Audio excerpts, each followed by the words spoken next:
Ainsi, chaque médecin généraliste ou spécialiste qui exerce dans un territoire bien pourvu devra consacrer 1 ou 2 jours par semaine à des consultations dans les zones qui sont les plus en difficulté, que nous appelons les zones rouges.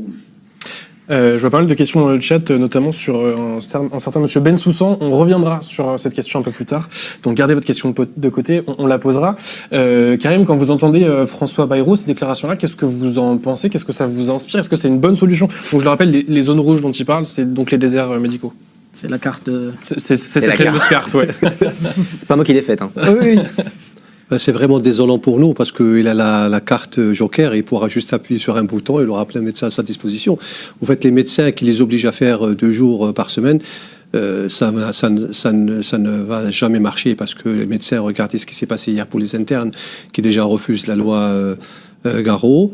Et donc les médecins installés, ils sont prêts à se battre aussi, ils ne vont jamais accepter parce qu'ils ont leurs repères, ils ont leurs habitudes, ils sont pères de famille. Franchement, pour moi, c'est une mauvaise solution. Alors qu'il a une carte Joker. Donc, il a des médecins, des PADU, qui ont fait leurs preuves. Et je voulais rapporter une petite précision de taille sur les EVC. Donc, les EVC, les épreuves de vérification des connaissances. Ce concours qui...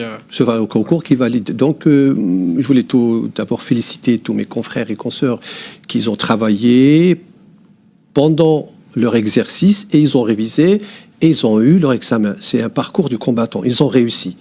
Très peu d'entre eux. Je les félicite. Par contre, il y a d'autres confrères que je ne dénigre pas, que je respecte beaucoup. Eux, ils n'étaient pas en train de travailler. Ils étaient simplement en train de réviser. Donc, ils ont eu tout leur temps d'apprendre les cours pendant 1 an et réviser, apprendre. Donc, ils avaient beaucoup plus l'avantage de réussir. Et actuellement, il y a des chefs de service qui refusent d'accepter dans leur service des PADU, des médecins qui ont eu les EVC, des épreuves de vérification de connaissances, sans avoir eu d'expérience d'exercice en France. Parce qu'il y a des personnes qui viennent, qui ont 0 expérience, qui ont bien réussi les EVC, et je les félicite pour leur concours, parce qu'ils ont des connaissances théoriques, mais sur la pratique, c'est autre chose. Parce qu'un chef de service, il a l'œil sur tout. Quand il voit qu'un médecin n'est pas assez conséquent, qu'il y a une barrière de langue ou qu'il y a beaucoup de fautes, il ne va pas lui renouveler son contrat. Je reviens à la question du chat.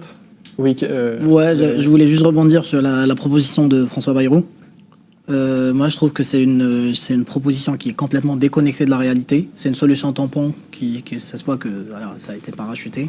Parce qu'aujourd'hui, proposer que les médecins fassent 2 jours par mois pour aller dans des déserts médicaux soigner les gens, il faut savoir que ces médecins-là sont déjà sur des postes. Ils exercent.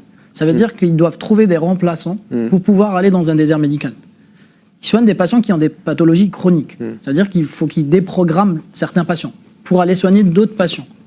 Est-ce que ces patients-là vont voir le même médecin venir 1 fois par mois pour les soigner, ou bien il y aura d'autres médecins? Ça veut dire qu'il y a du travail administratif qui sera fait derrière, ils vont faire de la paperasse, ou bien ils vont soigner. Qu'est-ce qu'ils vont pouvoir faire 1 journée ou 2 demi-journées par mois? Comment ils vont pouvoir assurer le suivi de ces patients? Parce que c'est pas des urgences, c'est pas aller dans un désert médical et assurer une garde aux urgences, voilà, on fait le tri et puis le lendemain on n'est pas là. Il faut qu'il y ait des médecins installés sur place qui continuent à soigner ces gens-là, parce qu'il s'agit de pathologies chroniques. Et il faut un suivi des patients. Je voulais